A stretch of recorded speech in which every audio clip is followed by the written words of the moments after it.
Start. नमस्कार. आज आपल्यासोबत आहेत वसईतले ज्येष्ठ कार्यकर्ते आणि समाजवादी नेते श्री मनवेल तुस्कानो साहेब.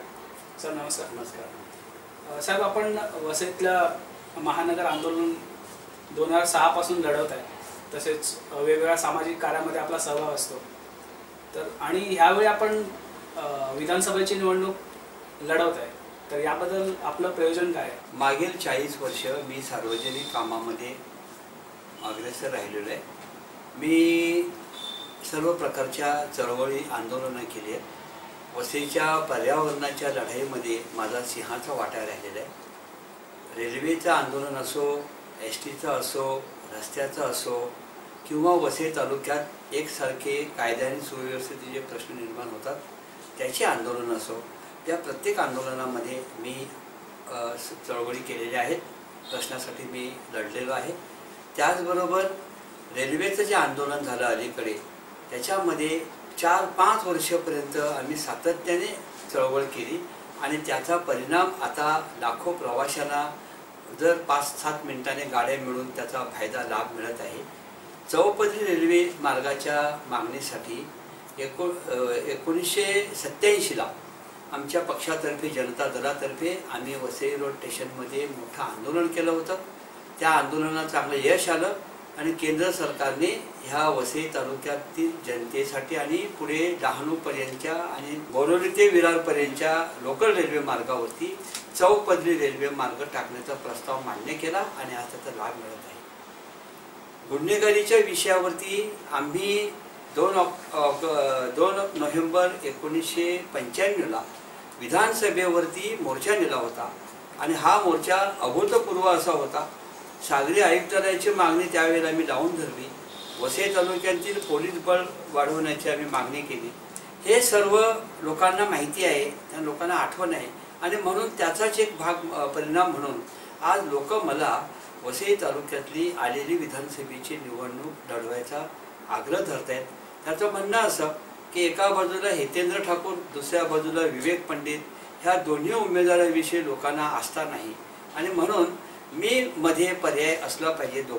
दोन टोकावरती पर्याय नाही असं होता कामा नये, म्हणून सक्षम पर्याय असावा या उद्देशाने लोक मला आग्रह धरतात. तर ही निवडणूक मी लढवावी अशा मला खूप सूचना आल्या आणि म्हणून मी ह्या निवडणूक लढवण्याच्या विचारामध्ये आहे, रिंगणामध्ये उतरतोय. आपण विधानसभेची निवडणूक लढवत आहे, तर वसई तालुक्याचे काय काय प्रश्न तुमच्या समोर आहेत? मी कसं विवेचन कराल त्याचं? वसई तालुक्याचे शहरी आणि ग्रामीण भाग असे 2 भाग येतात. ह्या दोन्ही भागाचे प्रश्न अलग अलग आहेत. पण या भागामध्ये शहरी आणि ग्रामीण भाग ह्या विभागातले कॉमन प्रश्न असे आहेत की वीज भारनियमाने आज सगळे लोक त्रस्त आहेत. वीज दरवाढ एकसारखी होते, इन्फ्रास्ट्रक्चर कमी पडते, विजेची सगळी सिस्टीम जळून सडून तुटून खाक झालेली आहे. हे सर्व बदलण्यासाठी मागील 14 वर्षापासून आम्ही वीज नियामक आयोगासमोर सातत्याने हा प्रश्न मांडला आणि वसई तालुक्यातील विजेचे 2004-5ला 50 फोटो काढून आयोगासमोर जेव्हा दाखवले तेव्हा आयोगाने ह्याबाबत जाब विचारला आणि प्रताप होगाडे, ND पाटील अशी मोठी मंडळी त्या ठिकाणी असतात. त्यांच्या मार्गदर्शनाखाली आम्ही वसईचे प्रश्न तसेच राज्यातले अनेक प्रश्न मांडत राहिलो आणि त्यातून इन्फ्रा स्कीम तयार झाली. आज वसई तालुक्यामध्ये गुन्हेगारी पराकोटीला पोहोचलेली आहे. एकसारखे दरोडे फोडतात, घरफोड्या होतात, चेन स्नेचिंग, कायदा आणि सुव्यवस्था असे विविध प्रश्न कायदा आणि सुव्यवस्थेचे आहेत. त्याचबरोबर वाहतुकीची प्रचंड कोंडी होते आणि प्रदूषणामुळे लोकांच्या नाकातोंड्यामध्ये प्रदूषण सहन करण्याच्या पलीकडे झालेलं आहे आणि आरोग्याचे प्रश्न फार मोठ्या प्रमाणात निर्माण झालेले आहेत. पोलीस बळ वसईमध्ये कमी आहे. किनारी सुरक्षा अतिशय महत्त्वाची आहे, जी अजूनपर्यंत या सरकारला त्याचं महत्त्व माहिती असून देखील ते काही करत नाहीत, निगर कट्ट झालेले आहेत. किनारी सुरक्षा फार गरजेची आहे, कारण मुंबई जवळ आहे आणि किनारी सुरक्षा फार महत्त्वाची आहे. त्याचबरोबर रेल्वेचे प्रश्न फार बिकट आहे सध्या आजही.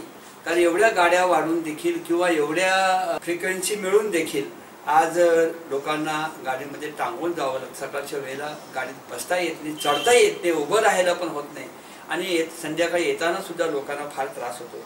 तर हा एक मोठा प्रश्न आहे. उद्योजकांचे मोठे प्रश्न आहेत. उद्योजकांना LBT सारखे प्रश्न भेडसावत आहेत. त्याचा परिणाम होतोय की व्यवसाय या वसई तालुक्यातून पलीकडे गुजरातमध्ये पडतायत आणि तसं जर झालं तर या वसईमध्ये बेरोजगाराचा सगळ्यात मोठा प्रश्न निर्माण होईल. मच्छीमार वस्त्या, एक वसईचा मच्छीमार वस्ती आणि कर्नाळाची मच्छीमार वस्ती, या मच्छीमार वस्त्यामध्ये आज एवढी वाईट परिस्थिती आहे की त्यांची घरं लोकवस्ती वाढल्यामुळे, नवीन जनरेशन वाढल्यामुळे प्रचंड दाटी निर्माण झालेली आहे. त्यांच्यासाठी या महानगरपालिकेने का या वसईतल्या एकाही आमदारांनी आजपर्यंत कुठल्याही प्रकारचं प्लॅनिंग केलं नाही. आम्ही तर अशी मागणी करतो आहोत की ह्या मच्छीमार समाजासाठी त्याच्या समुद्र किनाऱ्यावरती जी जागा, सरकारी जागा आहेत त्या ताबडतोब उपलब्ध करून द्याव्यात आणि ह्या मच्छीमारांच्या नव्या लोकांना, मुलांना त्या ठिकाणी राहण्यासाठी प्लॅनिंग करून घरं बांधायला द्यावीत आणि FSI सुद्धा वाढवून द्यावा अशी मागणी आम्ही मुख्यमंत्र्याकडे केलेली आहे. वसई तालुक्यातील सरकारी जमिनी काय, आदिवासीच्या जमिनी काय आणि आमच्यासारख्यांच्या अनेकांच्या जमिनी काय कुठे गायब झाल्या ते कळलं नाही. हे जमिनीचे जे हेराफेरी गेल्या 30-40 वर्षापासून होत आहेत ह्याची चौकशी करण्याची गरज आहे. यावरती आम्ही 2002 पासून राज्याच्या मुख्यमंत्र्याकडे, गृहमंत्र्याकडे, कलेक्टरकडे, तहसीलदाराकडे या सर्व प्रकरणाची चौकशी करायची मागणी करतो की तालुक्यातल्या जमिनी ज्या आज प्रत्यक्षात काय आहेत, पूर्वी काय होत्या, हे जर रेकॉर्ड तपासले तर ह्या जमिनीच्या घोटाळ्याची माहिती बाहेर येऊ शकते आणि हा प्रश्न सगळ्या बाजूने हात मिळवणे असल्यामुळे मार्गी लागलेला नाही. पण मागे काही वर्षापूर्वी प्रांत अधिकाऱ्यांकडे हा चौकशीला आला होता पण त्यांना मॅनपॉवर दिला नाही, त्यामुळे तो प्रश्न परत टांगून राहिला. ह्याची आम्ही CBI चौकशी करायची मागणी करत आहोत. CBI चौकशी मागणी करत. वसई तालुक्यातलं पर्यावरण हे सगळ्यात महत्त्वाचा भाग आहे कारण हा संपूर्ण बागायती पट्टा राखीव करावा, इको झोन म्हणून करावा अशा प्रकारचा सजेशन मनुकुमार श्रीवास्तव या नगर सचिवाने दिला होता. इतकं त्यांना सरकारला हे कळते पण ह्या वसईच्या राज्यकारण्याच्या बरोबरती हे सरकारचे साठेलोटे असल्यामुळे त्यांना तो निर्णय घेवत नाही. कारण ग्रामीण भागातला प्रत्येक माणूस हा शेती बागायतीवरती अवलंबून आहे. मग ती शेती बागायती पश्चिमेकडे असू द्या किंवा स्टेशनच्या पूर्वेकडे असू द्या, जंगलपट्टीत असू द्या, ह्या लोकांना बागायती आणि शेती हा त्यांचा मुख्य व्यवसाय आहे आणि तो जपण्याची फार गरज आहे. त्याचबरोबर ती हा संपूर्ण पट्ट्यातलं पर्यावरण वाचवणे, अतिशय निसर्गरम्य असा हा परिसर वाचवणे फार गरजेचं आहे. गावामध्ये किनाऱ्यावरती अतिक्रमण होत आहेत, जमिनीचे व्यवहार होत आहेत. या ठिकाणी बिल्डिंगा, टॉवर झाले तर इकडच्या स्थानिक लोकांचं काय होईल, हे भाईंदर किंवा मालाड, ऑर्लम वगैरे आहे तशी परिस्थिती इकडे व्हायला फार वेळ लागणार नाही. आम्हाला हा भाग वाचवायचा आहे, तो एक महत्त्वाचा प्रश्न आहे. आणि वसईच्या किनाऱ्यावरती बेसुमार स्वैराचार चाललेला आहे. अर्नाळ्यापासून लागलं तर वसईच्या त्या टोकापर्यंत जिकडे जिकडे हे रिसॉर्ट कल्चर आहे. सर्वांना मी दोष देत नाही, सर्व तसं नाही करत, चांगले लोक पण तिकडे आहेत.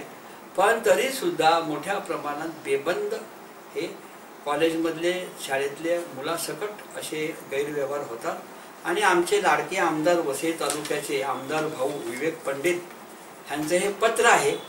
विधानसभेत ह्या आमदारांनी प्रश्न दिला होता नागपूर विधिमंडळात पुढे. तो प्रश्न लिस्टेड झाला, म्हणजे लिस्टिंग झाल्यानंतर तो प्रश्न पटलावरती येतो विधानसभेच्या. तो प्रश्न पटलावरती आल्यानंतर काहीतरी कुठे काहीतरी गडबड झाली किंवा सेटिंग लागली किंवा काय झालं ते मला माहीत नाही.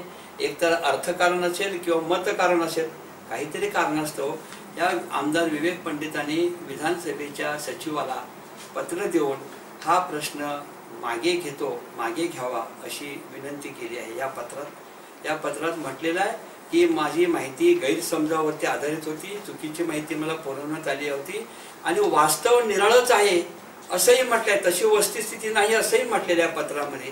ह्याचा अर्थ की आजही जे व्यवसाय किनाऱ्यावरती चालतात त्यांना कोणतीतरी पाठीशी घालण्याचा प्रयत्न आमदारांनी ज्याला लोकप्रतिनिधी म्हणून लोकांनी पाठवलेलं त्यांनी करावं हे दुर्दैवी आहे असं मला या ठिकाणी सांगायचं आहे. बंदर किनाऱ्यावरती बंदर बांधायचा मागे प्लॅन झाला. मला वाटतं 125 कोटीचा तो प्रोजेक्ट होता. 700 मीटरची जेटी आणि बंदराची सगळी व्यवस्था करून म्हणजे हे बंदर बांधताना त्या ठिकाणी राहणाऱ्या मच्छीमार वस्त्यांना उठवावं लागेल आणि त्या वस्त्या बाहेर कुठेतरी काढाव्या लागतील. आणि आज तो मच्छीमार अरण्यामध्ये आहे त्याला आपल्या गावातल्या बंदरात जायला पास काढावा लागेल. त्या ठिकाणी येताना 100 फुटाचे रस्ते त्याच्यात दाखवले होते. ते रस्ते जर झाले तर तिकडच्या वस्त्या मोठ्या प्रमाणात उठवाव्या लागतील. त्या लोकांनी जायचे कुठे हा प्रश्न आहे आणि कुठेतरी कोणाचा तरी आर्थिक लाभ ह्याच्यामध्ये होणार आहे म्हणून हे बंदराचा प्रवास काही लोकांनी करून पाहिला. वसईचं हेरिटेज समृद्ध आहे. अर्नाळा किल्ला आणि वसई किल्ला हे वसईचं भूषण आहे.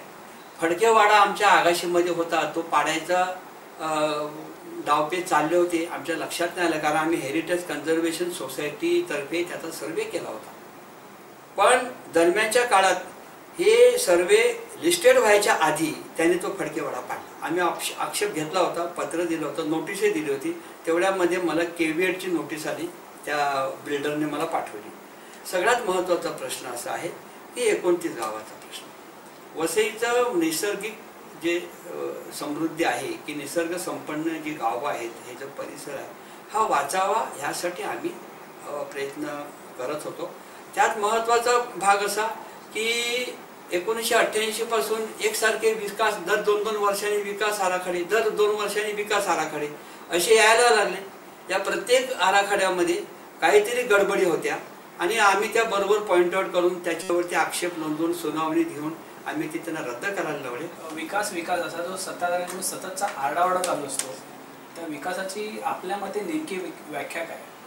सत्ताधाऱ्यांना विकास हवा आहे पण विकास हा राजकीय विकास आणि आर्थिक विकास येथपर्यंत त्यांचं लक्ष असते. विकासाची व्याख्या माझ्या पद्धतीने करायची म्हटली तर मला असं वाटते की माणसांचा विकास झाला पाहिजे, पर्यावरणाचा विकास झाला पाहिजे, सामाजिक सौहार्द वाढले पाहिजे त्याचाही विकास झाला पाहिजे आणि समाजामध्ये जी माणुसकी म्हणून जो प्रकार आहे तोही वाढत गेला पाहिजे. आज विकासाच्या सिमेंटची जंगलं उभे करणे म्हणजे विकास अशा ज्या कल्पना आहेत त्या कल्पनेला आम्हाला तो बरोबर वाटत नाही. कारण आपल्या वसई तालुक्यामध्ये आज जी वाहतूक कोंडी झाली आहे, जे प्रदूषण झालेले आहे, जे आरोग्याचे प्रश्न निर्माण झाले आहेत, जे कायदा आणि सुव्यवस्थेचे प्रश्न निर्माण झाले आहेत, किनाऱ्यावरती जो रेड लाईट धंदे सुरू झाले आहेत, ह्याला विकास म्हणायचा का? ही विकासाची व्याख्या होऊ शकत नाही. विकासाची व्याख्या हा माणूस जगला पाहिजे, पर्यावरण, शेती, बागायती, समृद्ध लोकांचे सांस्कृतिक हा वारसा विकसित झाला पाहिजे. तर ते होत नाही. विकास म्हणजे इन्फ्रास्ट्रक्चर असणे गरजेचं आहे. पण इन्फ्रास्ट्रक्चर काय आहे? कधी आयोगासमोर वसईतला एकही राजकीय नेता आजपर्यंत वीज नियामक आयोगासमोर उभा राहिला नाही. मग इलेक्ट्रिसिटीच्या विषयावरती जर त्यांना विकास करायचा असेल तर तेथे का नाही जात? आयोगाच्या संमतीशिवाय खर्च करू शकत नाही सरकार, ही वस्तू ठीक आहे, कायदा आहे हा, पण तिथे जात नाही कारण त्यांना वेळ नाही. आणि मग असे अनेक प्रश्न आहेत. हे विकासाची कल्पना त्यांची जे लोक एकसारखे विकास बोलतात त्याला आणखी नाव दिले, गोंडस नाव, सुनियोजित विकास. सुनियोजित कसा विकास? नालासोपाराला सुनियोजित विकास आहे का? विरारला सुनियोजित विकास आहे का? स्टेशनमधून बाहेर उतरता येत नाही, बाहेरून स्टेशनातून बाहेर जाता येत नाही, आतमध्ये जाता येत नाही, इतकी गर्दी असते. ट्रॅफिकचा प्रश्न आहे. तो विकासाच्या नावाखाली हे बांधलेत, फ्लायओव्हर बांधले, त्याचा काय वापर होतो आता? त्या फ्लायओव्हरमुळे वसईला आणि विरारला काय अवस्था आहे खालून त्या रस्त्याची. बाकीच्या रस्ते रुंद केले, विरार स्टेशनाकडे जाणारा जो रस्ता आहे त्याचं रुंदीकरण नाही. प्रत्येक ठिकाणी आजही लाल अक्षरात -1 फूट, +1 फूट, असं 2 फूट, 3 फूट मीटर असे लिहिलेले आज पण आकडे दिसतात खंडर भिंतीवरती, पण ते काढत नाही. मग तिकडे विकासाची व्याख्या अलग, गावामध्ये विकासाची व्याख्या अलग आणि शहरामध्ये विकासाची व्याख्या अलग. आजकाल ऐकायला येते की 100 रुपये फूट चाललाय विकासाचा भाव, हे पण आम्ही ऐकतोय. तर हे अशा प्रकारचे विकास, पैसा खूप असतो त्याच्यातून कामं करता येतात, त्याला विकासच म्हणतात. पण विकास करताना मूलभूत प्रश्न आहेत ते सुटले पाहिजेत आणि माणसासाठी काय पाहिजे ते बघितलं पाहिजे. विकासाची व्याख्या त्यांची आणि आमची अलग आहे. लोकांना रस्ते पाहिजेत, लोकांना वीज पाहिजे. आज नियमनाचा चटका प्रत्येक नागरिकाला बसतो. वाहतुकीचा प्रश्न आहे, रेल्वेचा प्रश्न. रेल्वेच्या आंदोलनात ही मंडळी कुठे होती का? एकाने तरी सांगावं मी होतो अमुक तारखेला, असं माझं आव्हान आहे. एकाने तरी सांगावं. हितेंद्र ठाकूरने सांगा आणि विवेक पंडितने पण सांगावं कुठल्या आंदोलनात होते तुम्ही. म्हणजे कुठल्या मुवमेंटसाठी कधीच असणार नाही आणि मी विकास केला म्हणून पाट्या मारत फिरणार, हे ह्याला विकास म्हणत नाही. तर मूलभूत प्रश्न आहेत ते, त्यासाठी ते मार्गी लावणे. आता आम्ही सुनावणीसाठी जातो, आम्ही हरकती घेतो, आम्ही प्रश्न मांडतो, त्याच्यातून काही प्रश्न मार्गी लागले त्याची उद्घाटन ही मंडळी करतात आणि वर सांगतात की मी विकास केला, मी पैसे आणले. हे चुकीचं आहे सगळं. विकासाच्या व्याख्या माझ्या दृष्टीने माणसाचा विकास झाला पाहिजे, पैशाचा विकास आणि ज्या प्रकारच्या विकासाच्या कल्पना मांडल्या जातात ते चुकीचं आहे. रेल्वे प्रवास, वाहतूक कोंडी, प्रदूषण, आरोग्याचे प्रश्न आहेत, क्रीडांगणाचे प्रश्न आहेत, यावरती तुम्ही काय सांगा? हे जे प्रश्न आहेत, आरोग्याचा प्रश्न, वसईमध्ये सुसज्ज असं सरकारी हॉस्पिटल असणं गरजेचं आहे. ते गरिबांना सेवा देणारं असायला पाहिजे. ती अजूनपर्यंत सोय करायची ह्यांना सुचत नाही. वसईमध्ये मुलांना खेळण्यासाठी मोठं प्रशस्त ग्राउंड पाहिजे, पण आहे त्या जमिनी ह्यांना विकासाच्या नावाखाली पुरत नाहीत. त्यामुळे ग्राउंडसाठी जागा उपलब्ध केली जात नाही. ही वस्तुस्थिती आहे, याच्यात काय लपलेलं नाही. आता दुसरा प्रश्न, आरोग्याच्या बाबतीमध्ये प्रदूषण इतकं वाढलेलं आहे की लोकांच्या नाकातोंडामध्ये, फुफ्फुसामध्ये रोज जे धूर आणि धूळ आणि जे त्याने अनेक रोग पसरलेले आहेत. वसईमध्ये आता अलीकडे अर्नाळा भागामध्ये डेंग्यूने 3-4 मृत्यू झाले, ही आता बाहेर आलेली बाब आहे, म्हणजे बाहेर आलेलं आहे. स्पष्टपणे वर्तमानपत्रात त्याच्या बातम्या प्रसिद्ध झालेल्या आहेत. त्याचबरोबर लेप्टोस्पायरोसिस, मलेरिया, विषमज्वर आणि निरनिराळ्या प्रकारचे अतिशय भयंकर असे रोग, हे सगळे रोग वसईकरांना ओळखीचे झालेले आहेत. त्याचं कारण असं की त्यांना पोषक असं वातावरण ह्या वसई तालुक्यात घडवून आणण्यात आलेलं आहे. काही मुठभर लोकांच्या आर्थिक स्वार्थासाठी हे सगळं आज सातत्याने होत आहे. गटारं बांधली, अमुक केलं, रस्ते बांधले, हे जरी असलं तर त्यासमोर स्वच्छता आणि औषध फवारणीपासून लागले तर बाकीच्या अनेक गोष्टी, प्रदूषण कंट्रोल करण्यासाठी काय ह्यातलं काही होत नाही. आणि विरारला, नालासोपारा आणि आपल्या वसई स्टेशनला अक्षरशः माणसं कुत्र्या मांजरासारखी, गुरासारखी इथून तिथे धावतात आणि त्यांना गाडी घोड्यांतून जाताना, प्रवास करताना त्यांच्या नाकी न येतात. पण हे प्रदूषणाचे जे प्रश्न आहेत त्याविषयी या एक्झिस्टिंग लोकांनी, आतापर्यंतची जी लोक सत्तेवर आहेत त्यांनीच ते निर्माण केलेले आहेत आणि ते प्रश्न सोडण्यासाठी ते काही बोलत नाहीत. कारण त्यांना अजूनही विकास करायचा आहे, अजूनही विकास करायचा आहे त्यांचा, आणि म्हणून ते प्रश्न तसेच राहिलेले आहेत. क्रीडांगणाचा मोठं प्रशस्त क्रीडांगण जर महानगरपालिकेने किंवा सरकारने उपलब्ध करून दिलं तर मुलांना तिकडे खेळता येईल, नवीन नवीन स्पर्धा भरवता येतील. चिमाजी आप्पाचं एक मोठं ग्राउंड आमचं आहे वसईला, पण ते वसईत आहे. या शहरी भागामध्ये कुठे तसं मैदान नाही, ते करायला पाहिजे. हॉस्पिटल आवश्यक आहे. आणि मग मेडिकल म्हणून जे आता विरारला प्राथमिक आरोग्य केंद्र होतं त्याचा प्रश्न मोठा गहन आहे. ते पाडलं गेलं, पण त्या ठिकाणी एवढ्या वर्षापासून पुन्हा त्याची बांधणी होत नाही. पोस्टमॉर्टम करायला कुठल्या परिस्थितीत होते त्याची म्हणजे चिंताजनक विषय आहे.